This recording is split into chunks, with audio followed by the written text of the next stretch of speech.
Crooked Joe's action is one of the worst betrayals of an American ally in the history of our country. I support Israel's right to win its war on terror. Is that okay? I don't know. I don't know if that's good or bad politically. I don't care. You got to do what's right. It was a terrible attack. October 7th was a terrible attack. I don't know. It's probably bad politically, but I don't care. You have to do the right thing. There would have been no war in Gaza with me in the White House. There would not have even been a chance. Okay, you hear that? There would have been no war in Gaza if I'd have been in the White House. Katie McFarland joins us now. Could Trump have prevented the war in Gaza, in your opinion, Katie? 100%. Let's just unpack this for a minute. How has Hamas and Hezbollah and the Houthis, how have they been able to do this? They've had a lot of money. They've had a lot of weapons supplies. They've come from Iran.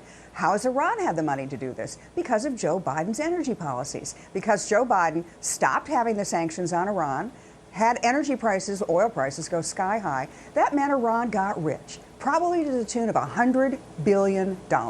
That's the money. That's the windfall profit Iran has used to fight these wars through its proxies. Katie, is our relationship with Israel broken? I think it's broken now. I think it can be repaired very quickly if there's a different president. I mean, you've got a president of the United States and his team who are saying, get out of Gaza, or we're not going to give you weapons to defend yourselves. It's not just threatening the security of Israel, it's really threatening the survival of Israel. Because without American weapons, you know, Israel's a small country. It can't manufacture all its weapons by itself. So without American weapons, Israel can't fight on.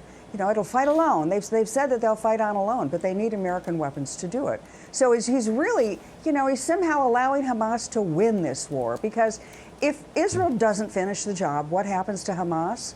They regroup, they rebuild. They, you know, go back into Gaza, and then they've said completely openly that they want to have another attack just like October 7th. They can't wait to do it again as long as they can regroup and rebuild. So it's really the survival of the state of Israel that's at stake.